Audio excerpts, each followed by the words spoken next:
Welcome back to the channel. If you're here late at night looking for a story to drift off to, you're in the right place. Before we begin, take a moment to like the video and subscribe. The story began in 2004 when Liam Carter and his newlywed wife, Elise, decided to celebrate their honeymoon with a diving excursion off the coast of Queensland, Australia, exploring the sunken wreck of the MV Coral Bay. It was meant to be a dream adventure, a memory that would last a lifetime. Both were enthusiastic divers, though Liam claimed he had far more experience, having completed over 50 dives prior to their honeymoon. Elise, on the other hand, was relatively new to the sport, relying on Liam's guidance and expertise. On the morning of their dive, the couple boarded a small boat with a group of other divers. The water shimmered under the morning sun, and the air was thick with excitement.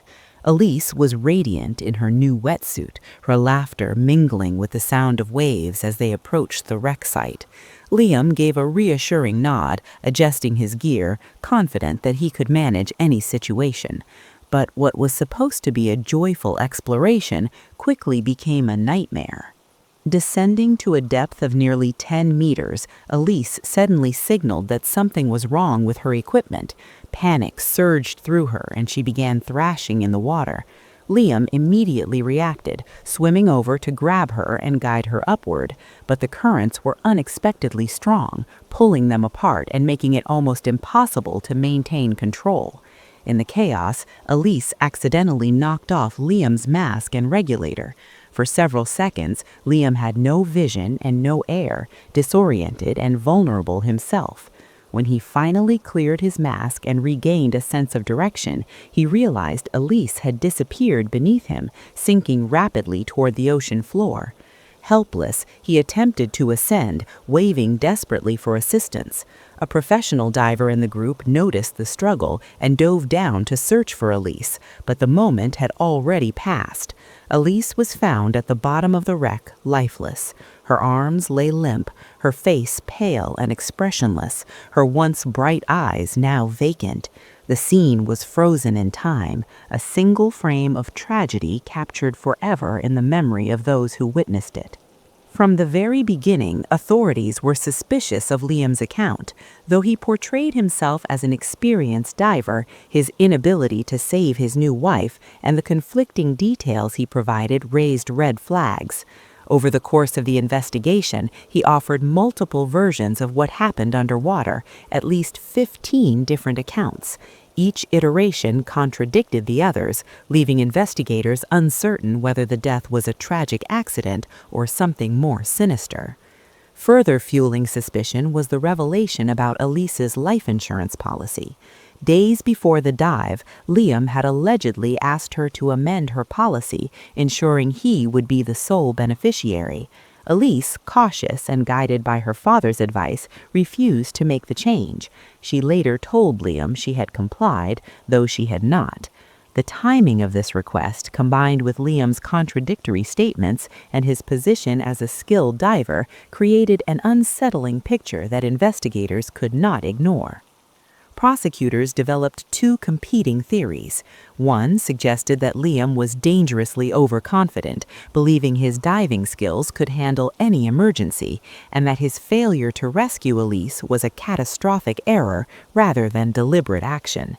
The alternative, far darker theory proposed that Liam intentionally sabotaged Elise's equipment, leaving her to drown while feigning incompetence. Forensic experts were called to examine the equipment, the dive site, and Liam's behavior during the incident.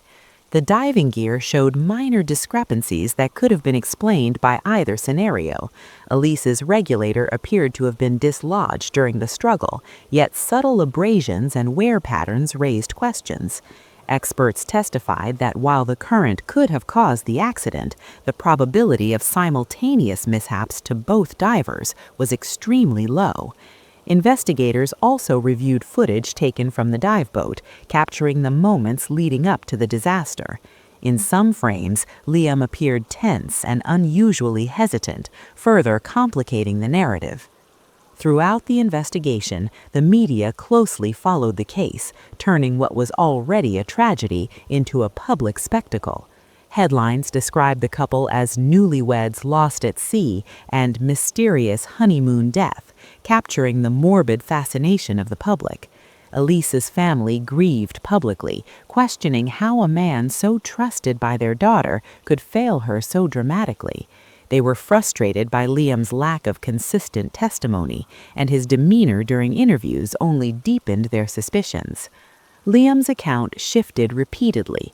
At first, he claimed Elise's regulator had simply failed, and the currents had prevented him from reaching her in time. Later, he suggested she panicked, pulling him into the water and making it impossible for him to assist. In some statements, he implied that external factors, such as the behavior of other divers, had delayed rescue. Each contradictory version undermined his credibility, and prosecutors seized on this inconsistency as evidence of potential foul play. Ultimately, the trial focused on two key questions. Was this a tragic accident, or had Liam's actions been deliberate? The prosecution argued that his repeated contradictions, combined with his prior knowledge of Elise's life insurance, suggested intent. They pointed out that experienced divers are trained to manage emergencies under pressure, yet Liam's hesitation and confusion were inconsistent with his claimed expertise. The defense, meanwhile, painted a portrait of a man overwhelmed by fear and panic, whose misjudgment led to an unthinkable accident. Despite the gravity of the allegations, the jury reached a surprising conclusion. Liam Carter was convicted not of murder, but of manslaughter. The sentence was set to 4.5 years in prison. Public outrage followed immediately.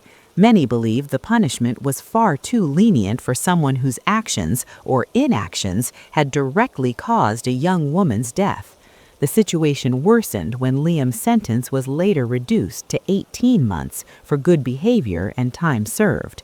For Elise's family, the legal system had failed to deliver justice. As the years passed, the case remained a chilling reminder of how quickly joy can turn into tragedy. The image of Elise lying at the bottom of the wreck became iconic in news coverage of diving accidents, a haunting symbol of loss and unanswered questions. Investigators, however, never fully closed the case. Though Liam served his sentence, doubts lingered about what truly happened underwater that day. Across the globe, similar tragedies involving unexplained deaths and suspicious circumstances emerged, echoing the pattern seen in Elise's story. In the Midwestern United States, a photograph taken in 1987 revealed the face of a child who had been unknowingly thrust into a family tied to a notorious criminal. A man named Victor Sanderson had been arrested for a series of violent crimes, and among the victims was a 4-month-old girl whose mother had been murdered. Unaware of her biological parentage, the child had grown up in the home of Sanderson's relatives, believing them to be her family. Years later, she discovered the truth. At the age of 34, she agreed to an interview with a journalist, recounting the day she learned that the man she had known as Uncle Victor was the perpetrator of her mother's murder. The revelation shattered her sense of security, rewriting the narrative of her childhood and casting her entire upbringing in a new, horrifying light. This case, like Liam and Elise's, demonstrated the complexities of human behavior, the consequences of unchecked crime, and the profound effects on those left behind. Back in Central America, another story unfolded in 2014. Two young travelers from the Netherlands, Anna and Marika, were exploring the dense jungles near the Baru volcano in Panama. They had spent months immersing themselves in local culture, volunteering, and studying Spanish. Their final adventure was meant to be a leisurely hike, capturing the beauty of the forest on camera. A small dog accompanied them, adding an innocent charm to their expedition. But the hike turned into a nightmare. By the next morning, only the dog had returned. Anna and Marika had vanished. Search teams scoured the forest with helicopters, trackers, and volunteers. Days turned into weeks, but the girls were nowhere to be found. Months later, partial belongings, including a backpack, passports and phones washed up along a riverbank far from the trailhead. Analysis of the devices revealed frantic attempts to call for help, but signal limitations prevented successful contact. Mysterious attempts to unlock the phones suggested a third party had interfered. Subsequent discoveries, including scattered clothing and skeletal remains, painted a gruesome picture of a prolonged and suspicious death. One girl's remains showed natural decay, while the other appeared bleached, a stark indication that someone had manipulated the scene. Even decades earlier, in 1958 Los Angeles, a man named Howard Grayson had preyed upon young models. Known to the press as a glamour killer, Grayson had an obsession with photographing women at the moment of their demise. One model, Evelyn Hart, had narrowly escaped a murder attempt when she bravely confronted him on a deserted highway. Police discovered a toolbox in Grayson's car filled with photographs of other victims, bound, gagged, and in the final moments of life. The sheer audacity of these crimes, combined with the meticulous documentation, highlighted a disturbing intersection of obsession, control, and violence. Though the contexts varied, honeymoon dives, jungle disappearances, serial killings, the underlying theme remained the same: moments of human vulnerability exploited by others. Every photograph, every last-minute video, every trace of evidence told a story of lives interrupted, of innocents stolen, and of those left behind to piece together the incomprehensible. These cases forced society to confront uncomfortable truths about trust, danger, and the darkness that can lurk behind familiar faces. The images captured in these moments, whether a woman lying at the bottom of the ocean, a child unknowingly living with a killer, or skeletal remains in a remote jungle, served as haunting reminders. They were more than photographs. They were evidence of the fragility of life and the unpredictability of human malevolence. Law enforcement, journalists, and families struggled to reconcile the evidence with reality, attempting to honor the victims while bringing perpetrators to justice. From the Australian waters to the jungles of Panama, from Midwestern America to Los Angeles highways, these stories interconnected through their shared tragedy. Each case challenged investigators to discern accident from intent, to trace the faintest clues left behind by perpetrators, and to wrestle with the consequences of human cruelty. And in every instance, the victims' lives, though cut short, became a call to action, urging vigilance, awareness, and the pursuit of justice, no matter how convoluted or delayed. In early 2015, the jungle of Panama remained silent except for the rustle of leaves and the distant calls of birds. Weeks had passed since Ana and Marika's disappearance, and local authorities had nearly exhausted all conventional search methods. The blue backpack discovered on the riverbank had offered a sliver of hope, but what investigators found inside only deepened the mystery. Alongside personal effects, the girls' phones and a small digital camera were recovered, providing the first glimpses into their final hours. Forensic teams worked meticulously, extracting data from the devices. The phones revealed dozens of emergency calls placed over the first 4 days of disappearance. Many attempts lasted only seconds, abruptly ending before anyone could respond. The camera told an even darker story. Photos taken from April 1st to April 8th initially showed the lush greenery and winding trails of the forest, a visual diary of the girls' exploration. But as the days passed, the images grew unsettling. Belongings were strewn across rocks and moss-covered paths, as though someone had moved them intentionally. The most haunting photos, captured in the early hours of April 8th, displayed the girls' personal items scattered in the dark, the camera flash reflecting off wet stones. One image showed Ana lying face down, blood seeping from the back of her head. In another, Marika's shoes were neatly arranged along a riverbank, her body nowhere to be seen. Investigators theorized that someone had staged the scene, attempting to manipulate the evidence. The precision of the placement suggested intent and an understanding of the landscape, hinting at a perpetrator familiar with the area. Weeks later, when their skeletal remains were finally discovered, forensic experts noticed something profoundly disturbing. Anna's bones were stark white, appearing as though bleached, while Marika's had decayed naturally. The difference prompted investigators to consider post-mortem interference. Had someone removed Anna's body, treated it, and left it to be found in a particular condition? Theories abounded, but no local guides or residents admitted to seeing the girls after their disappearance. The forest, dense and remote, held its secrets tightly. While the Panama case drew attention internationally, in California, another chilling story was emerging through the lens of a simple camera. In 1958 Los Angeles, a photographer named Howard Grayson had terrorized young women in the modeling industry. The case resurfaced repeatedly in old police files, newspapers, and documentaries. Grayson had lured women under the pretense of photo shoots, only to restrain and photograph them as he prepared for murder. One model, Evelyn Hart, had survived, her alertness and courage saving her from the same fate that claimed other victims. When authorities examined Grayson's car, they discovered a toolbox filled with photographic evidence of his victims. The images were horrifying. Young women bound with ropes, eyes wide with fear, mouths gagged, bodies contorted.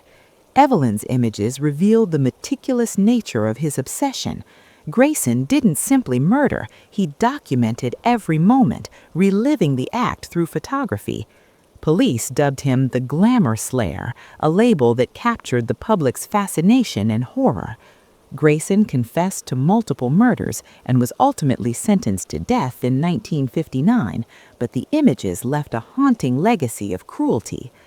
Meanwhile, across the Atlantic in Indiana in 2007, another case began to unravel through the lens of a simple camera. Abigail Williams and Liberty German, two teenage friends, had taken a walk along the Monon High Bridge Trail. They intended to meet Liberty's father later that day, but never arrived. Searches ensued immediately, yet no trace of the girls could be found. Days later, Liberty's phone revealed a grainy, chilling video. A man in jeans and a dark jacket appeared near the trail. At the time, the video quality prevented identification.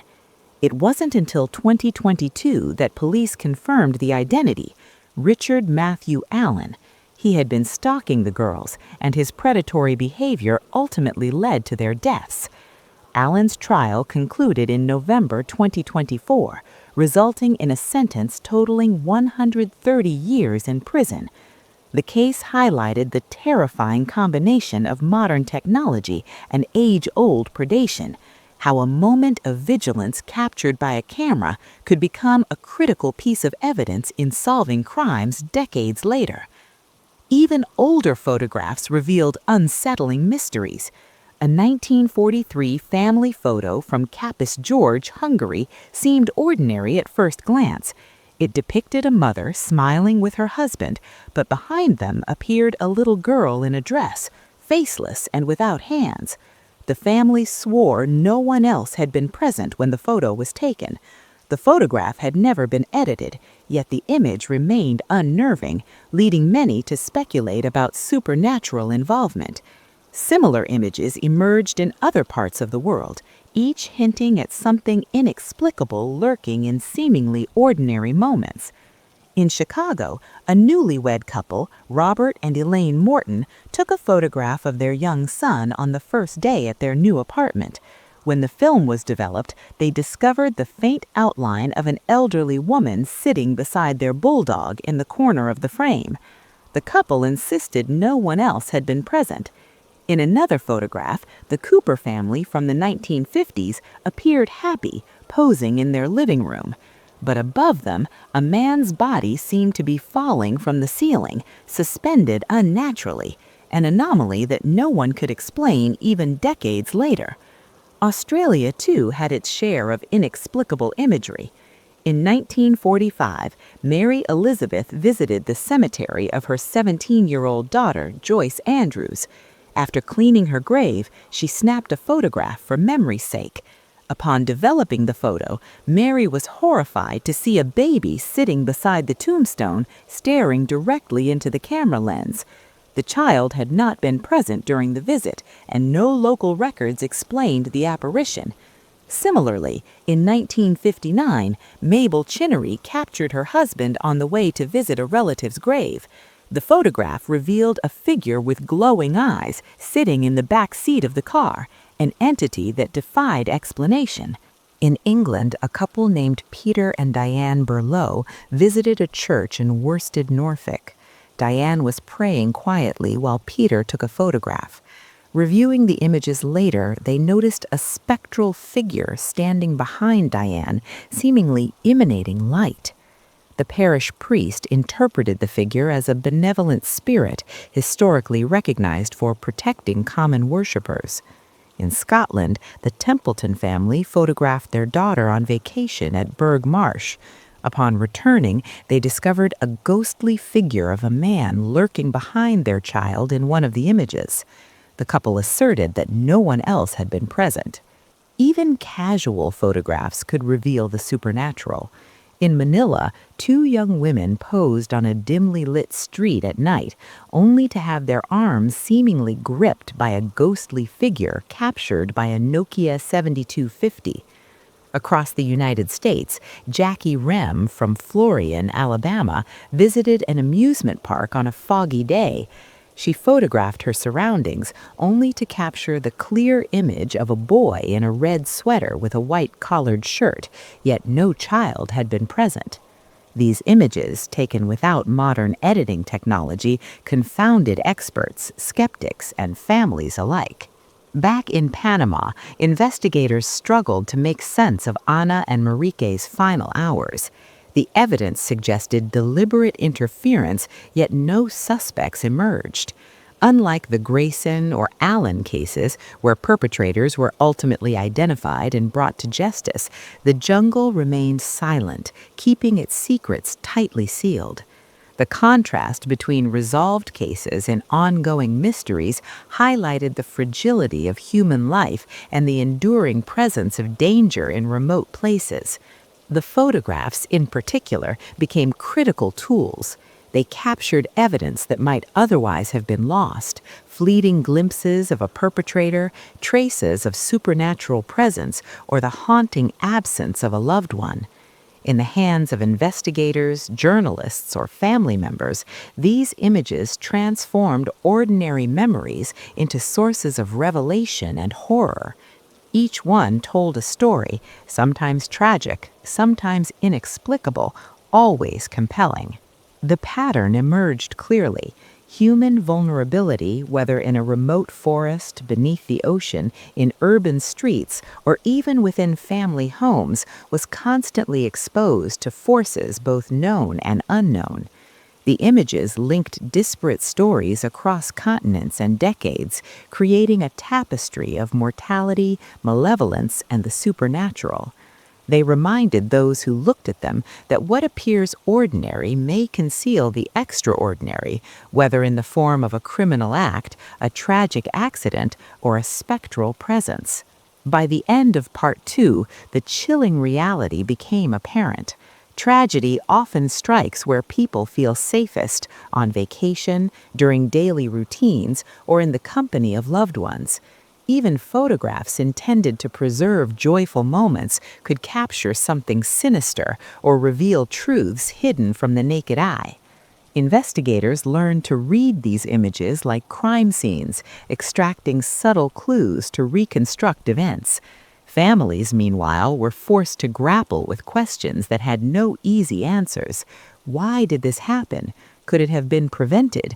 And what unseen forces were at play? The lessons were stark.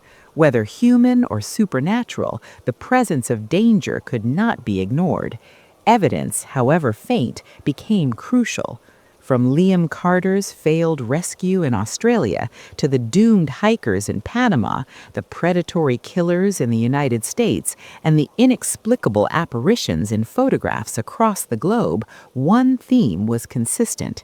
Moments captured on camera often told the truth more clearly than eyewitness accounts ever could. The world, it seemed, was filled with mysteries both solvable and eternal. Investigators pursued justice, families sought closure, and ordinary people confronted the unsettling realization that not every question had an answer. And yet, despite the fear and grief, the photographs remained, a silent testament to lives interrupted, the danger lurking in ordinary moments, and the haunting reality that some truths can only be seen through the lens of a camera. As 2016 unfolded, investigators and true crime enthusiasts alike began drawing connections between unresolved disappearances, chilling photographs, and cases where human malevolence had left permanent scars. Some of these stories had reached conclusions, offering justice to victims and families, while others remained frustratingly mysterious, reminding the world that not all evil could be captured, contained, or punished. In Indiana, the story of Abigail Williams and Liberty German continued to haunt locals. The video found on Liberty's phone, showing the man in the dark jacket, became the linchpin in the eventual identification of Richard Matthew Allen years later. Experts noted how modern technology, long after the girl's disappearance, had been essential in piecing together their fate. The 2022 breakthrough, which finally led to Allen's 130-year sentence in 2024, was a testament to perseverance. Police had patiently analyzed grainy footage, cross-referenced it with other reports, and reconstructed timelines, proving that even decades-old evidence could bring resolution. The Panamanian case of Ana and Marique remained unsolved, a grim reminder that not all tragedies had closure. The forest where their lives ended remained densely overgrown, concealing secrets. The photos recovered from the backpack continued to provide haunting glimpses of the girl's final moments, abandoned belongings, bloodied paths, and faint traces of struggle, but investigators were left with more questions than answers. No arrests were made, and the motive remained elusive. Anthropologists studying the forest hypothesized that natural hazards combined with human intervention could explain the bleaching of Anna's bones and the placement of Marique's, but nothing definitively pointed to a perpetrator. Families were left to grieve while the jungle, silent and indifferent, guarded its secrets. Meanwhile, in Australia, the story of Gabe Watson and his wife Tina had stirred international outrage. The SS Yonga shipwreck dive, intended as a honeymoon adventure, had ended in disaster, and the inconsistencies in Gabe's statements only fueled suspicions of foul play. The conflicting accounts, coupled with the attempted life insurance change, suggested either recklessness or a sinister plan. Despite the court convicting him of manslaughter, many were angered by the brevity of his actual imprisonment. Tina's family spoke publicly about their heartbreak, emphasizing that justice, in their eyes, was incomplete. Photographs taken during the honeymoon, including underwater images meant to commemorate joy, now became grim reminders of her death and the human capacity for both carelessness and deception. Across the United States, the horrors of the past reminded the public that evil often hides behind ordinary facades. Harvey Glattman, the glamour slayer, exemplified this reality. His obsession with young models, meticulously recorded in photographs, showcased a disturbing fusion of artistry and brutality. The victims' lives had been stolen for his twisted gratification, and the photographs, initially intended as art, became evidentiary proof of his crimes. While Glattman was executed in 1959, his images continued to shock new generations, illustrating the depths of human depravity and obsession. True crime documentaries and archives frequently revisited his case, offering cautionary tales about the dangers of misplaced trust and the silent predation lurking behind seemingly normal interactions. Yet not all terrifying photographs captured human crime. Some revealed the unexplainable, the supernatural, and the inexplicable. In Kapis, George, Hungary, the faceless, handless girl appearing in a 1943 family photograph remained a source of speculation. Paranormal investigators, historians, and local villagers debated its meaning. Was it a ghost, a trick of the camera, or an unintentional double exposure? Despite modern analysis, the image resisted explanation.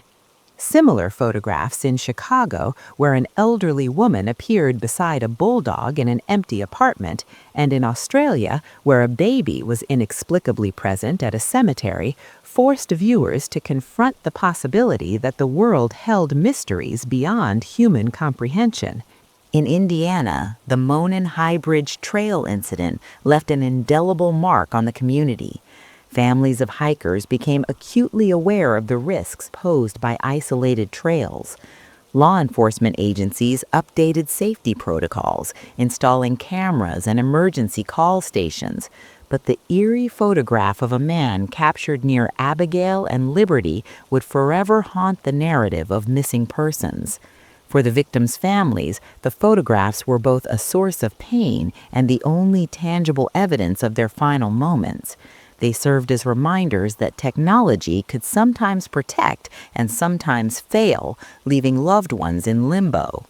Similarly, in Eastwood, Manila, the photograph of two young women seemingly grabbed by a ghostly figure highlighted the unpredictability of unexplained phenomena. Observers debated whether it was a prank, a technical glitch, or an actual paranormal presence. In the United States, Jackie Ream's image at Six Flags showing a boy in a red sweater where no child had been prompted local media coverage and speculation. The images transcended generations and continents, demonstrating a human fascination with the unexplained.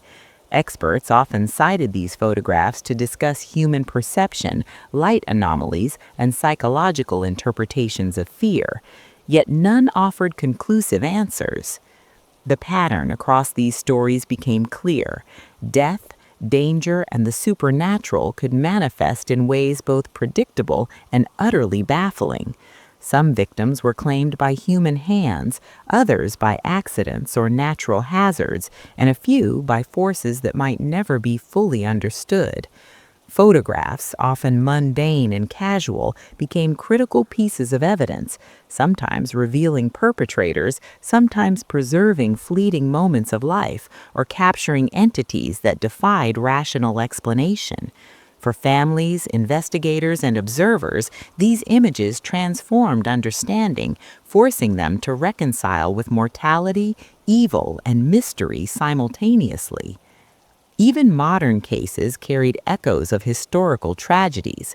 Surveillance footage, camera phones, and digital archives allowed investigators to trace movements, establish timelines, and piece together otherwise unknowable details.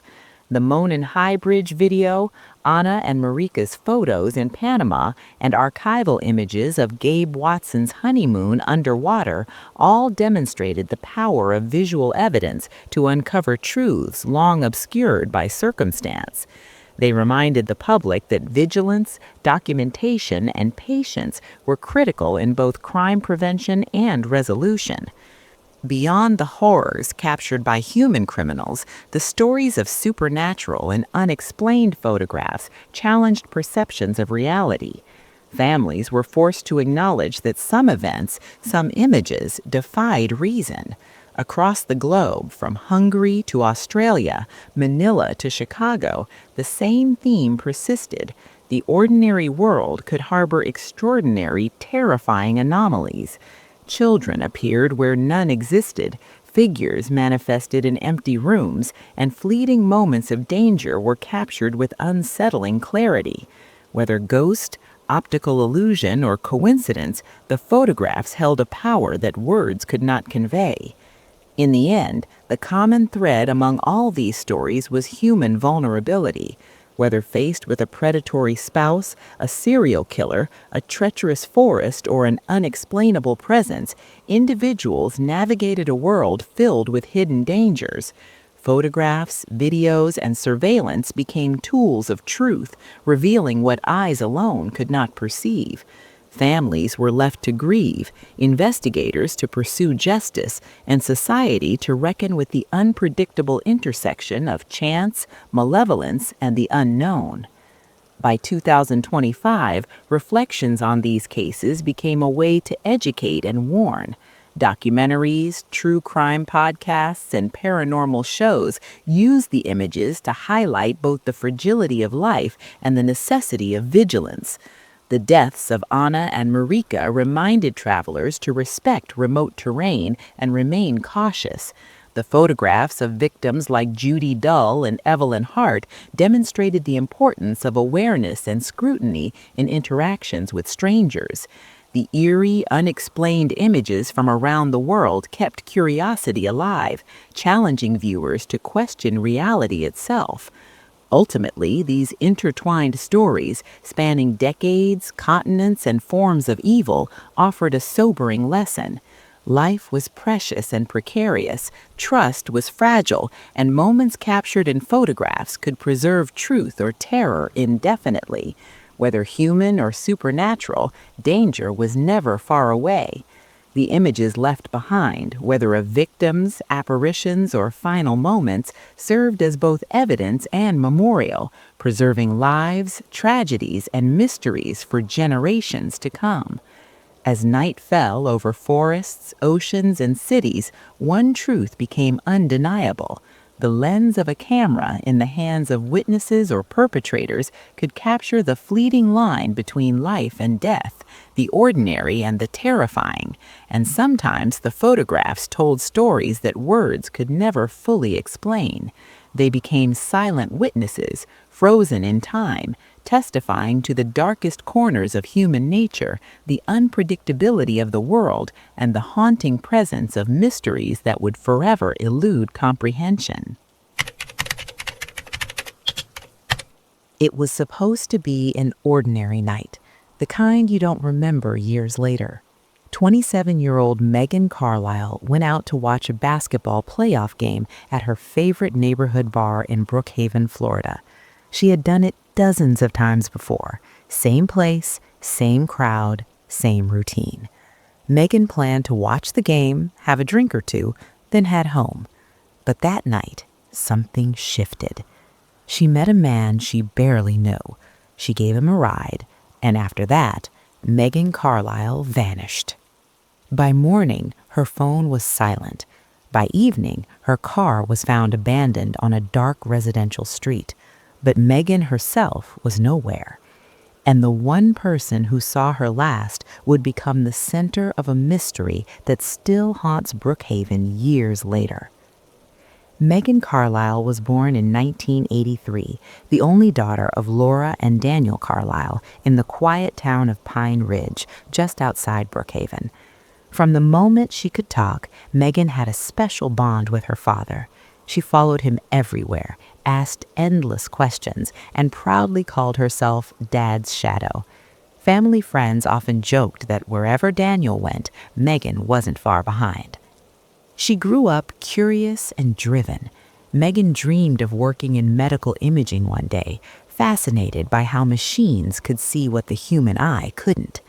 She also had a deep love for animals, the unusual ones especially. Her childhood bedroom once housed a rescued gecko, a tarantula she named Atlas, and eventually a gray rescue cat named Milo, who followed her around like a loyal guard. Megan had a creative streak too. When she wasn't studying or working, she made handmade jewelry, carefully stringing beads late into the night while listening to history podcasts. She loved stories about ancient civilizations, Roman emperors, and World War II. She said history made the present feel less confusing. The Carlisle home was close and routine-oriented. Even when Megan went out, she always called her mother, sometimes twice. It was a habit that never broke. After high school, Megan worked as a server at a local restaurant while taking online college classes. She was determined to build something solid for herself. For a time, she moved out to live with her fiancé, but the relationship fell apart, quietly and painfully. When she returned home, Laura and Daniel welcomed her back without hesitation. Life stabilized again. Family dinners, weekend errands, basketball nights. Megan and her dad were diehard Orlando Blaze fans. Watching games together was their thing. No matter how busy life got, she never missed a playoff game. By 27, Megan was grounded, hopeful, and planning her next steps. Nothing about her life suggested danger until May 18, 2010. That Tuesday night, the Orlando Blaze were facing the Cleveland Titans in a critical playoff matchup. Megan originally planned to watch the game at home with her dad, but Daniel got called into work unexpectedly. Rather than miss the game, Megan decided to go alone to the Corner Post, a sports bar on East River Road she knew well. She had been there countless times. The bartenders knew her name, the regulars recognized her face. It felt safe. The bar was packed, jerseys everywhere, cheers erupting with every basket. Megan sat at the bar, ordered a drink, and focused on the screen. She texted her dad during halftime, updating him on the score. That was the last message he ever received from her. According to surveillance footage, Megan stayed until just after the final buzzer. Around 1:15 a.m., cameras captured her standing near the entrance, talking to a man. He was bald, about her age, casually dressed. They laughed. They leaned close to hear each other over the noise. Nothing about the footage suggested fear. At 1:22 a.m., Megan and the man walked out together. She was wearing black jeans, a fitted tank top, a zip-up hoodie, and a green and white baseball cap. She walked steadily. She didn't stumble. She looked alert. And then she disappeared. When Megan didn't come home that night, Laura felt it immediately. Something was wrong. Megan always called, always, even if she was running late, even if she was tired. When Laura's calls went unanswered, worry turned to dread. By morning, Megan's phone went straight to voicemail. By afternoon, the Carlisle family contacted police. Detectives started where Megan was last seen, the Corner Post. The surveillance footage became their first major lead. Investigators froze frames, zoomed in, enhanced images. The man with Megan became their priority. Who was he? 2 days later, the case took a darker turn. On May 19, 2010, the evening after she vanished, police located Megan's car, a yellow 2003 Chevrolet Cobalt parked on Willow Lane, a narrow residential street in Brookhaven. The area was poorly lit, no streetlights, no nearby businesses, just quiet houses and overgrown yards. The car was unlocked. Empty. No purse, no phone, no keys. But investigators noticed something strange. Both front seats were reclined forward, giving access to the cramped back seat. Megan rarely used the back seat. Friends said she hated how tight it was. If she had anything with her, it went in the trunk.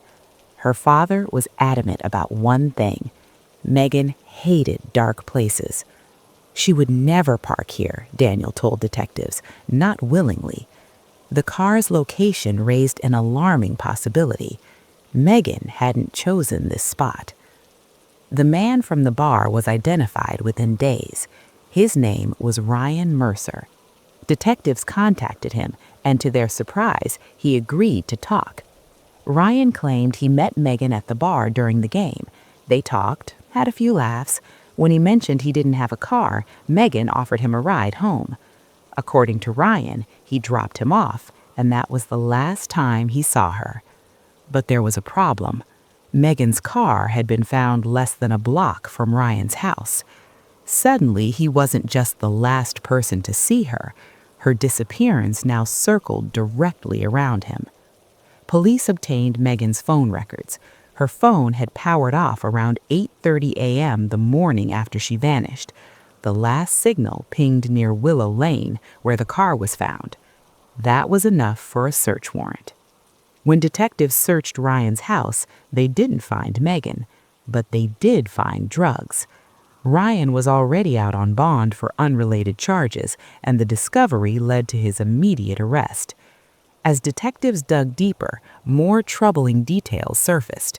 Ryan Mercer had a criminal past, including juvenile kidnapping charges.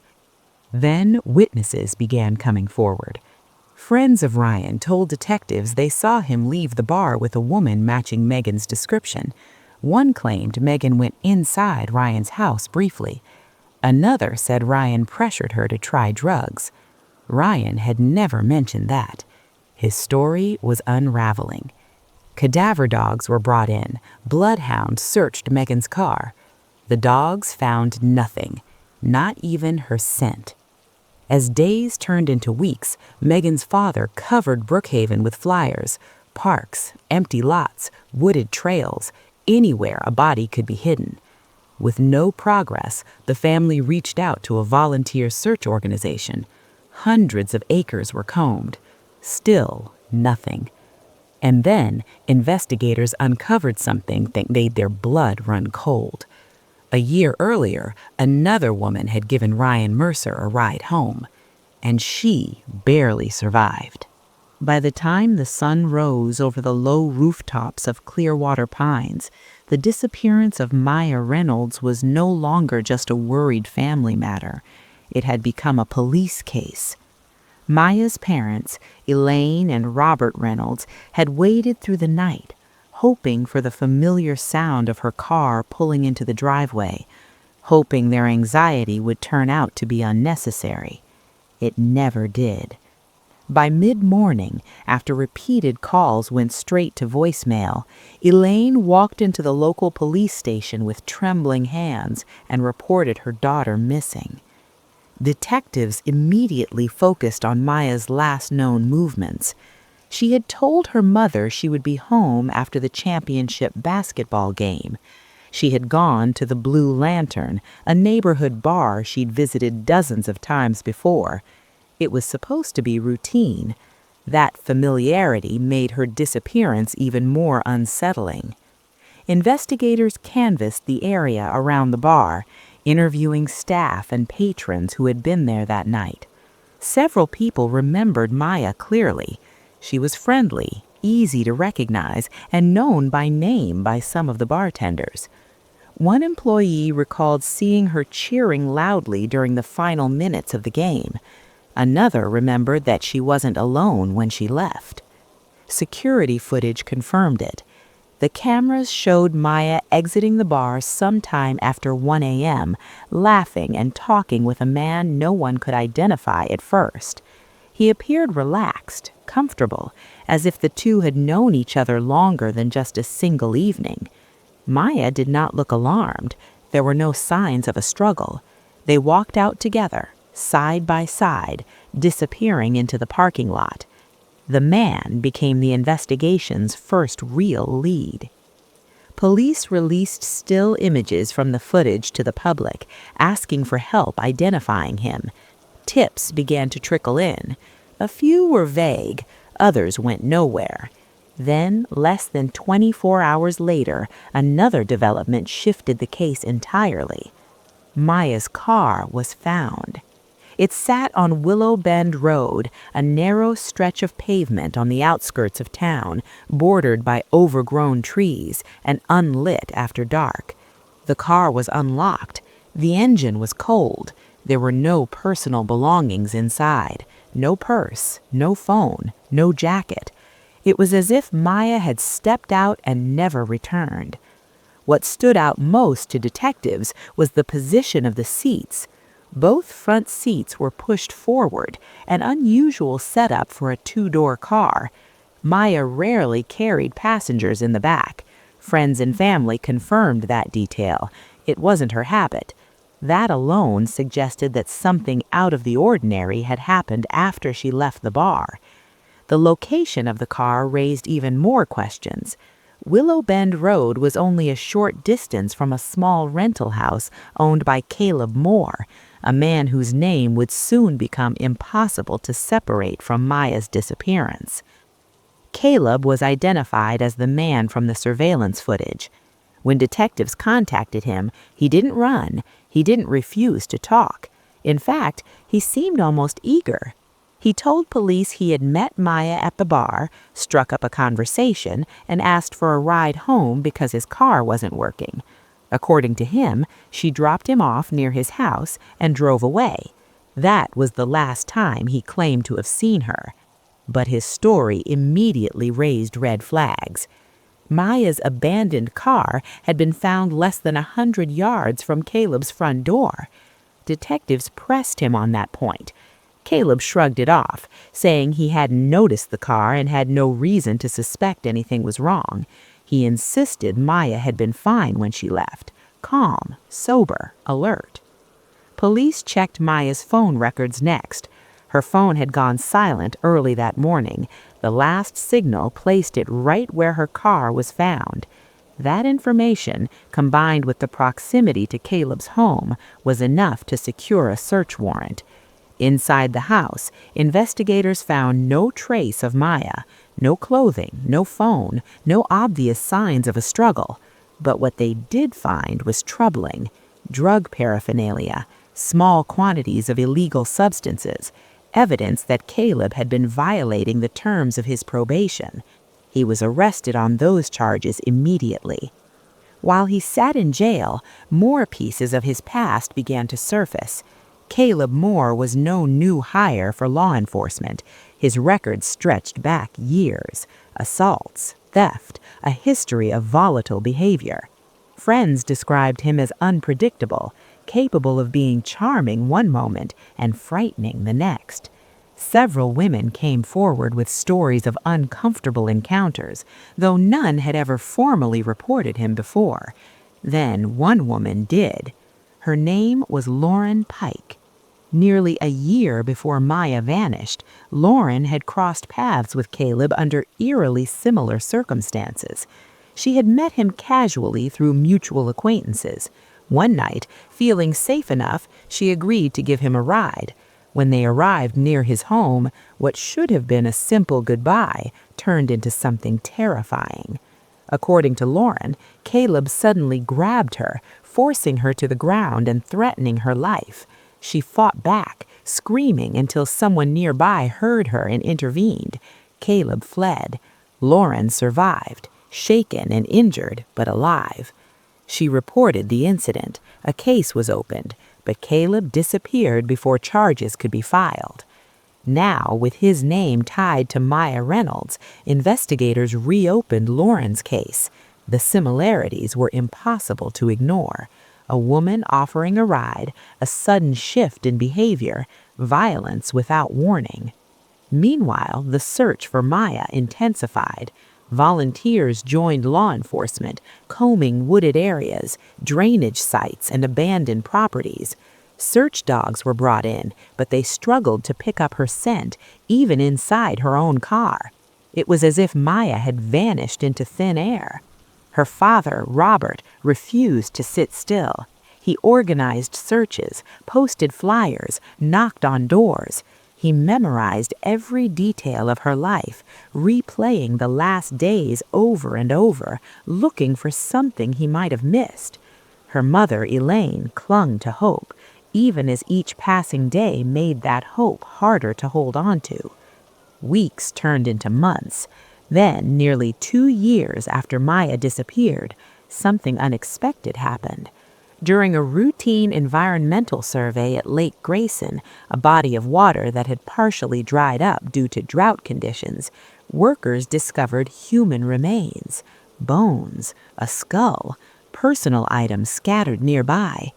Police rushed to the scene, bracing themselves for answers they had waited years to receive.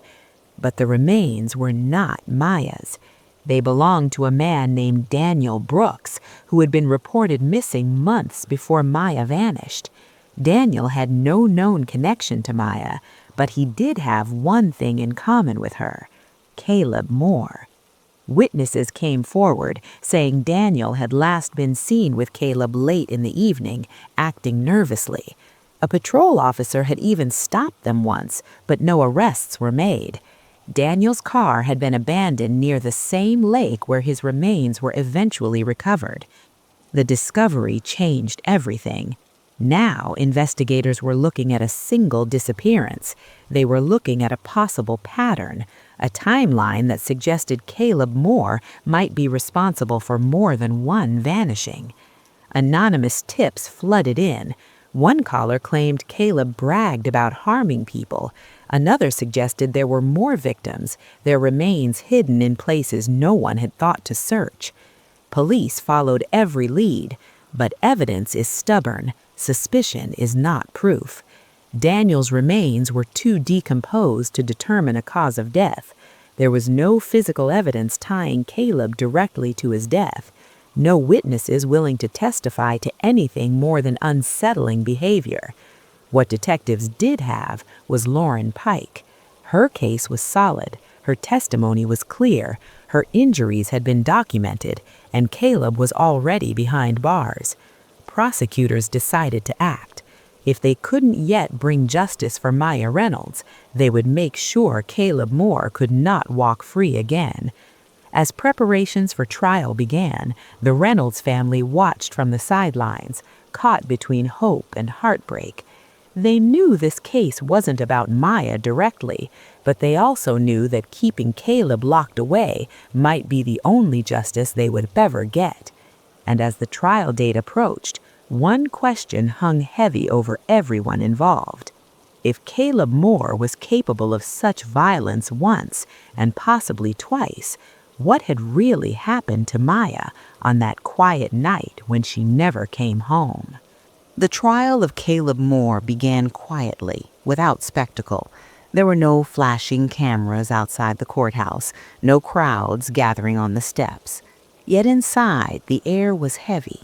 Everyone in the room understood what was truly at stake. This case was officially about the attempted murder of Lauren Pike, but woven into every argument, every piece of testimony, was the shadow of Maya Reynolds. Lauren took the stand on the second day of proceedings. She spoke slowly, carefully, as if each word had weight. She described how she had met Caleb, how he had seemed ordinary, even friendly. She explained why she had felt safe giving him a ride that night. Then her voice changed.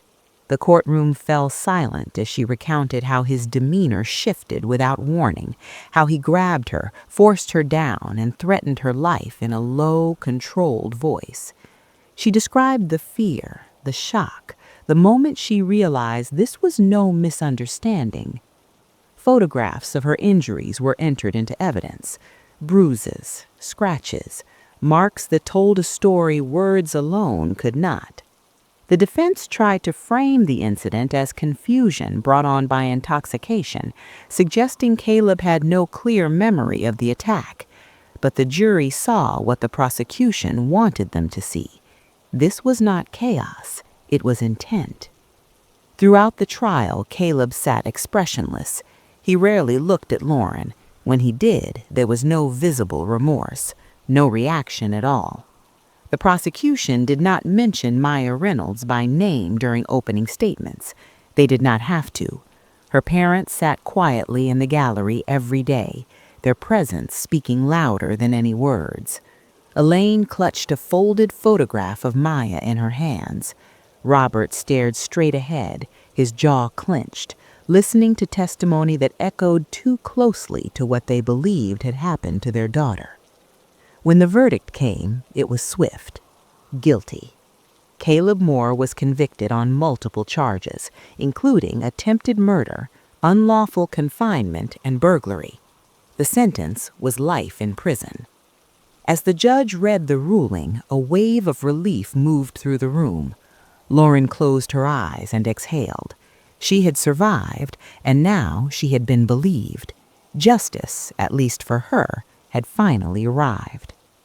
Caleb was allowed to speak before sentencing was finalized. He stood, hands clasped, and offered a brief apology. He claimed he never intended to kill Lauren. He said he was sorry for what had happened.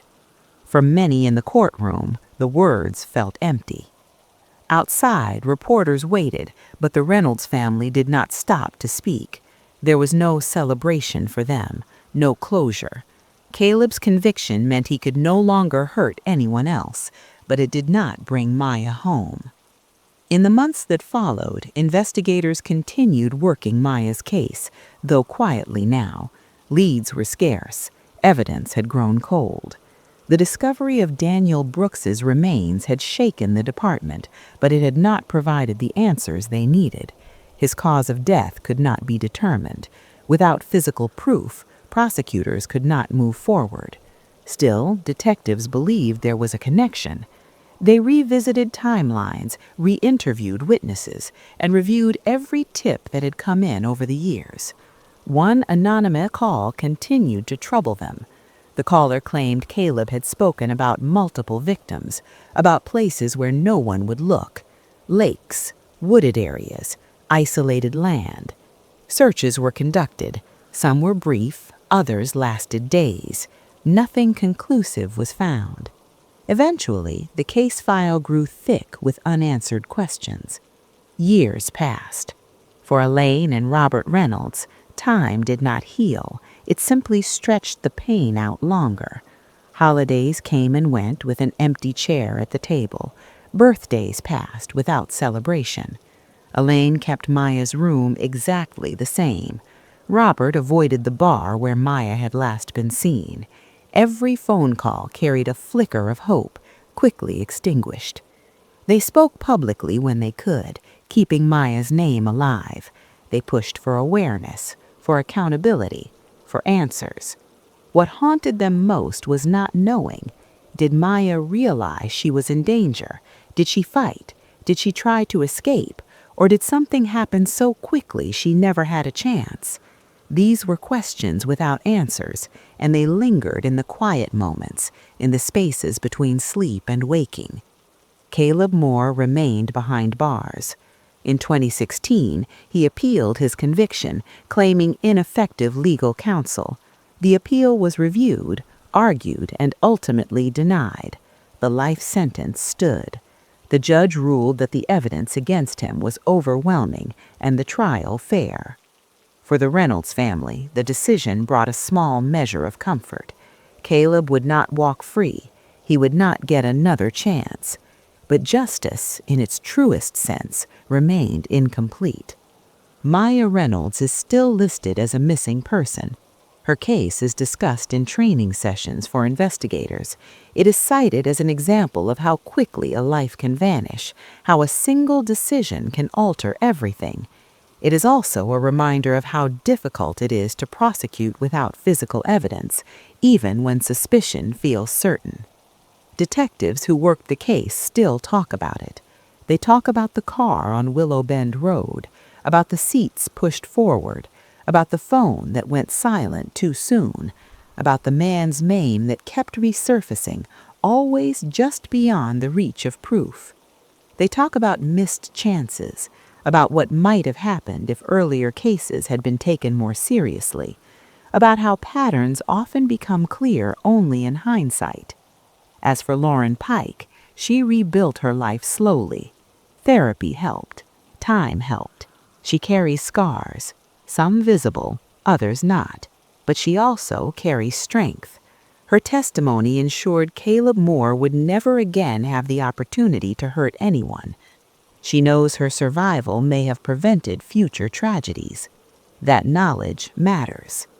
The Reynolds family continues to hope, even after all these years. They know the odds. They understand the reality. But hope does not obey logic. It exists because the alternative is unbearable. They still believe someone knows something. Someone saw something. Someone heard something and never spoke up. And until every possibility is exhausted, they refuse to let Maya Reynolds become just another name in a file. This story does not end with certainty. It ends with silence, with unanswered questions, with a young woman who left a familiar bar on a familiar night, and never made it home. What happened to Maya Reynolds may never be proven in a courtroom, but the echoes of that night continue to ripple outward, touching every life connected to it. And as long as her name is spoken, as long as her story is told, she is not forgotten. Sometimes that is all the justice left.